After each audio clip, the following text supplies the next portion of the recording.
국방부가 육군 사관학교에 있는 독립운동가 흉상 중에 홍범도 장군 흉상만 핀셋 이전할 것으로 보입니다. 자, 국방부 앞에 있는 홍범도 장군 흉상도 이전을 검토하고 있다고 하죠. 홍범도 장군 기념사업회 이사장을 맡고 계시죠. 더불어민주당 우원식 의원 전화 연결해서 오염수 또 워크숍 얘기까지 말씀 나눠보겠습니다. 의원님 안녕하십니까? 네, 안녕하세요. 네. 자, 의원님 어제 대통령실에 따르면 홍범도 장군 흉상만 철거하는 쪽 아니면 뭐 좀 이전하는 쪽으로 가닥을 잡은 것 같습니다. 어떻게 보십니까? 우선은 이제 이렇게 독립운동 특히 이제 무장 독립운동 하셨던 분들을 육사에다가 설립한 이유가 국군의 뿌리가 독립군 광복군이라는 것을 선언한 거 아니겠습니까? 네. 근데 이런 국군의 정체성을 분명히 하고자 한 것인데요. 우선은 이것을 부정하는 것이고 또 지금 뭐 그런 결정이 어떻게까지 된 것인지는 잘 모르겠습니다만 홍범도 장군만을 이전한다라고 하는 것은 정말 이런 국민들의 여론, 이런 비판 여론을 갈라치게 하겠다 이런 것 같은데요. 그건 매우 부당한 일입니다. 특히 이제 이종섭 장관, 국방부 장관도 그렇고 홍범도 장군의 그 공산주의 이력, 경력을 좀 문제 삼고 있거든요. 이 부분에 대해서는 어떤 입장이십니까? 홍범도 장군이 공산당에 참여한 것은 사실입니다. 소련 공산당이죠. 네네, 소련 공산당이죠. 그렇지만 이 공산당 활동을 위해서 한 것이 아닙니다. 홍범도 장군의 활동은 오직 조국의 독립이었고요. 1922년에 해방을 위해서 각국 지도자들이 교류하기 위해서 모스크바에서 열린 극동 민족 대회가 있었는데 이때 입국할 때 쓴 조사서를 보면 직업은 의병이고 목적과 희망은 고려 독립 이렇게 써 있었어요. 그리고 이 공산당 가입은 1927년에 이루어졌는데 당시 소비에트 영토 안에 있었던 점이 있고요. 또 집단 농장 지도자였거든요. 그래서 같이 독립운동했던 동지들에 대해서 그들을 보호하기 위한 측면이 있고 또 그분이 그때가 60세가 되는 해인데 이 고령인 상태에서 연금 상태로 들어가기 위해서 생활상 부득이한 이유였습니다. 그리고 이런 일들은 이미 박정희 대통령 시기에 충분히 검증을 해서 독립유공자로 선정된 것이거든요. 근데 다시 이것을 꺼내는 이유는 우리 국민들 이념적으로 가르고 이렇게 국민들을 분열시키겠다 이런 의도로밖에 보여지지가 않습니다. 분열하고 이념적으로 그래서 이렇게 국민들을 갈라치게 하는 이 정부의 조치에 대해서는 저희들이 동의할 수가 없는 일이죠. 자, 그러면 지금 박정희 대통령 얘기를 했는데 지금 국방부 같은 경우는 이게 사실 문재인 정부 2018년도에 이렇게 흉상들이 설치가 됐었거든요. 그 당시에 공감대 없이 설치됐다 이렇게 입장을 냈는데 이 부분은 어떻게 봐야 됩니까? 공감대라는 게 무엇입니까? 홍범도 장군을 제가 카자흐스탄에서 모시고 올 때 그때 같이 갔었는데요. 그때 정말 감동적인 장면은 우리 영공으로 들어왔을 때 모시고 오는 비행기 주변에 전투기 6대가 왔습니다. 우리 공군 전투기요. 전투기에서 그 장군님을 이제 우리 영공으로 들어오셔서 우리 후배들이 모시겠습니다. 그렇게 이야기하는 장면이 우리 국민들한테 보도가 됐고 그 보도된 장면을 보면서 정말 국민 모두가 눈물을 흘릴 정도로 저도 가슴이 정말 짠해질 정도로 국가가 이런 것이구나. 그런 큰 감동을 느꼈습니다. 지금 그 장면을 봐도 큰 감동을 이렇게 국민 모두가 감동을 느끼는 그것이 국민들에게 동의를 구한 거 아닌가요? 저는 그것을 그 흉상을 세우는 것은 우리 독립군 광복군이 우리 국군의 뿌리다.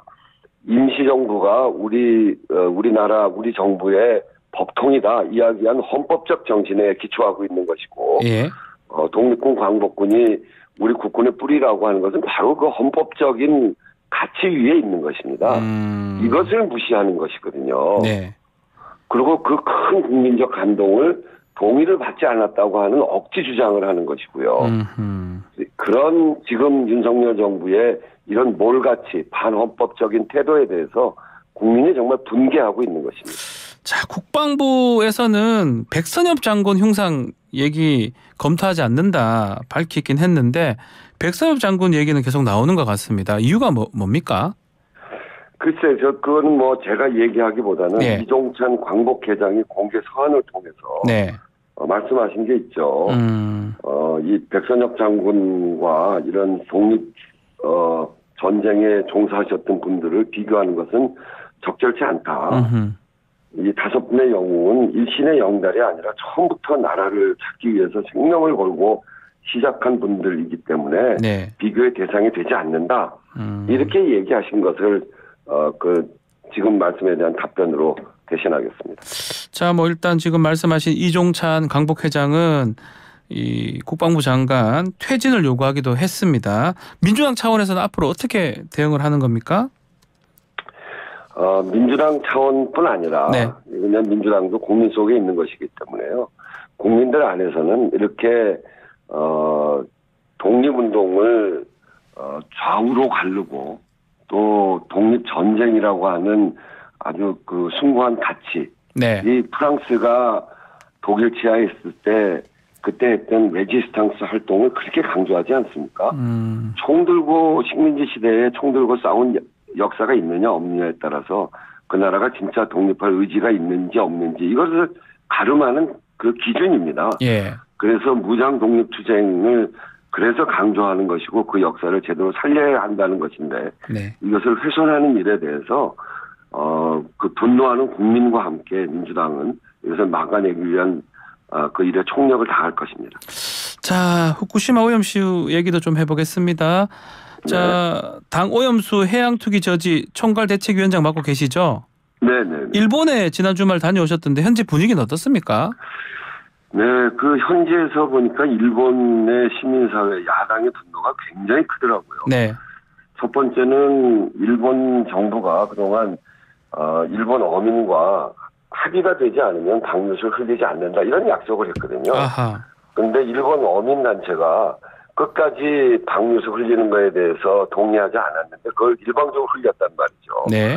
그래서 일본 어민과 일본 국민과의 약속을 어긴 것에 대해서 굉장히 분노하고 있었고 또 하나는 일본이 다른 나라에 폐를 끼치는 그런 일, 그러니까 일본이 다른 사람한테 폐를 끼치는 거를 매우 싫어하는 그런 문화가 있더라고요.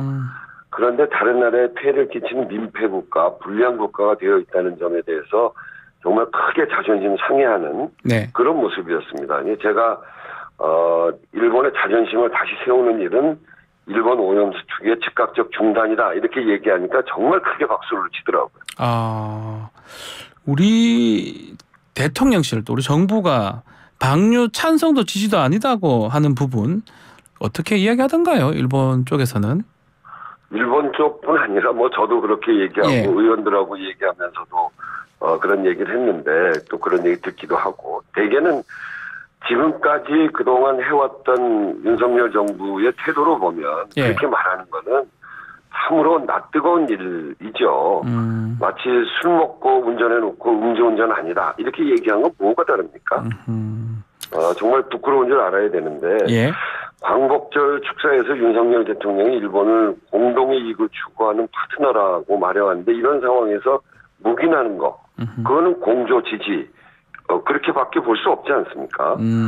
우리 국민들의 80%에 가까운 그런 국민들이 이런 방류수 오염수 방류에 대해서 반대 여론이 우세한데 네. 윤석열 정부는 다수의 국민 대신에 일본 정부의 입장을 선택한 것이다 이렇게 보고요. 네. 이제 그런 점에서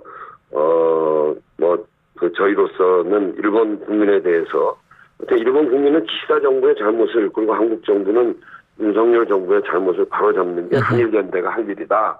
이렇게 얘기했더니 이거에 대해서도 크게 공감을 하고 있다. 그런 분위기였습니다. 자, 어제 대통령이 국민의 면찬에 참석을 했습니다. 민주당하고 싸울 수밖에 없다라고 하면서 또 1+1을 100이라고 한 사람들 이거 싸워야 되는 거 아니냐 이렇게 얘기했던 부분 들으셨죠? 네, 들었습니다. 예. 어떻게 보시는지요? 오염수 방류에 대해서 반대하는 여론이 거의 80% 가까이 됩니다. 네. 그러니까 그것은 민주당하고 싸우는 게 아니고 대다수 국민들과 싸우겠다고 하는 건데 국민을 이기는 정권은 없습니다. 이 정권은요 큰 바다에 떠 있는 배와 같거든요. 예. 바다가 출렁이고 또 분노하면 배는 뒤집혀집니다. 그런 점에서 윤석열 대통령이 누구와 싸우겠다는 건지 정말 저희가 듣기에는 정말 턱없는 소리를 하신다 이런 느낌을 받을 수밖에 없습니다. 또 한편 대통령실 구내식당에서 수산물 늘리고 있고요. 단체 급식 업체들 불러서 기업 급식에 수산물 활용하는 방안 아마 대통령실이나 정부에서 논의를 하고 있는데 여당에서는 이 민주당의 어떤 괴담, 불안감 조성 때문에 수산물 소비가 위축된다고 이렇게 비판을 하고 있거든요. 네, 참 그거는 적반하장도 유분수입니다. 예. 수산물 소비가 줄어드는 거는 일본의 오염수 방류 때문이죠. 앞에서 말씀드린 대로 80%가 넘는 국민이 오염수 방류를 반대하고 불안해하는 것을 괴담이다. 이렇게 얘기하는 거야말로 국민을 너무나 우습게 보는 것입니다. 예. 지금 정부가 해야 할 조치는 이번 방류로 피해를 보는 어민, 횟집 이런 수산업에 종사하는 분들에 대한 피해를 최소화해야 되는 거 아니겠습니까? 우리 어민단체는 대략 50% 정도의 소비가 감소될 것으로 보고 있기 때문에 네. 이런 소비를 늘리는 일에도 우리가 힘을 써서 해야 되겠습니다만 이 피해가 한 4조 2천억 정도가 된다고 하니까 정부가 그걸 2천억 정도로 떼우려고 하는 모양인데 그거는 그래서는 안 됩니다. 그래서 이런 피해에 대해서 정부가 앞장서서 먼저 조치를 하고 네. 그리고 일본에 대해서 오염수 방류가 그 원인이기 때문에 오염수 방류를 막기 위한 그런 태도로 바뀌어야 된다. 이렇게 먼저 말씀드립니다. 자, 민주당에서는 뭐 일본의 구상권 청구하는 입법 등등을 준비하는 걸로 보이는데 뭐 어떤 당 차원의 조치가 있을까요? 후쿠시마 방류 관련해서요? 네, 뭐 저희는 그 방류 피해 최소화 그리고 예. 향후 일본의 구상권을 청구하는 등의 특별안전조치 4법을 당론으로 채택을 했습니다. 아하, 예. 재차 말씀을 드리면 일본 정부가 런던 협약 위반 그리고 유엔 해양법 위반 뭐 이런 일들을 하고 있기 때문에 네. 정부로서는 국제해양법 재판소에 제소하고 구상권을 청구해야 됩니다. 이런 이 피해가 일본의 오염수 방류로 발생하는 것이라는 점을 정부가 분명히 해야죠. 네. 근데 그 걱정인 거는 최근에 일본에 다녀온 시찰단 있잖아요. 예. 시찰단 보고서에 보면 뭐가 있냐면 후쿠시마산 어류를 연내 최대 69.35kg을 섭취해도 방사능 안전에 문제가 없다라고 하는 일본 평가가 적절하다. 예. 이런 보고서를 냈어요. 이거 참 진짜 창피한 일입니다. 그러니까 이런 보고서가 앞으로 수산물 수입을 여는 그런 빌미로 작용할 가능성이 있거든요. 예. 특히나 이제 일본 오염수 방류가 안전하다 이렇게 정부가 계속 얘기하고 있기 때문에 네. 일본으로서는 그런 것들을 빌미로 해서 수산물 수입을 열라고 하는 그런 요구를 할 가능성이 굉장히 높아지죠. 네. 그래서 수산물 수입 금지 조치 이것을 법적으로 분명히 만드는 일도 굉장히 필요한 일이다 이렇게 생각합니다. 알겠습니다. 지금 워크숍 진행 중이죠? 강원도 원주에서. 네네네. 거기 계시는 거죠 지금? 네 그렇습니다. 분위기는 좀 어떻습니까? 네, 뭐 저희들은 요즘 윤석열 정부가 하는 일이 예. 내치나 외치 그리고 뭐 군사적인 문제라든가 이런 부분에 있어서 굉장히 문제가 많기 때문에 네. 그거에 대한 대응을 잘하자. 특히나 이번이 이제 21대 국회의 마지막 국회를 하는 시기이기 때문에 네. 국정감사 또 대정부 질의 이런 것들을 통해서 이 문제를 제대로 잘 제기해야 된다라고 하는 집중 논의가 있었고요. 워크숍이 마무리되면 공식 발표하겠습니다만 정기국회 과정에서 이 후쿠시마 원전 오염수에 예. 대한 정부의 부실한 대응을 명백하게 지적하고 또 이번 주에 국회의원들이 1박 2일간 비상시국의총을 열자. 그리고 9월 2일에는 시민단체와 함께 공공림 대회를 제대로 잘하자라고 하는 결의가 있었고 네. 그래서 이런 과정을 통해서 후쿠시마 오염수 방류 규탄을 비상행동으로 이어가려고 하는 그런 논의가 있었습니다.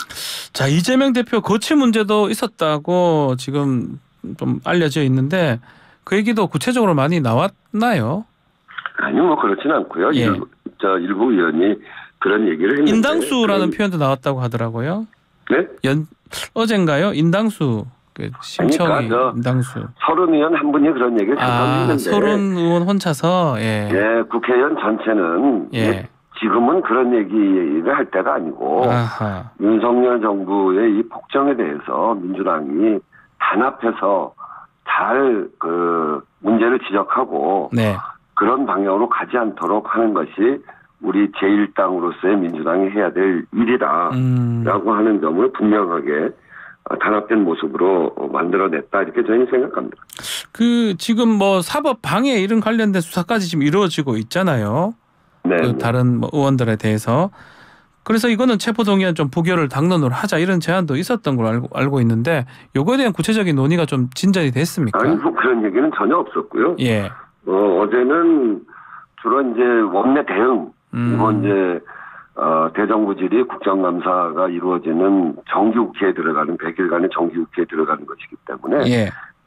올해 예산을 어떻게 해야 될지 또 우리가 중요하게 집중해야 될 윤석열 정부의 실정에 대해서 집중적으로 논의한 그런 과정이었습니다. 네, 시간이 다 됐지만 의원님은 개인적으로 어떻게 생각하는지 짧게 좀 말씀 부탁드리겠습니다. 이재명 대표 그 사법 대응. 근데 이 사법 대응은 지난 윤석열 정부가 시작한 지가 벌써 1년 반 되지 않았습니까? 네. 1년 반 내내 검찰의 조사가 이어졌습니다. 이재명 대표에 대해서도 마찬가지고 우리 당에 대해서도 마찬가지고 예.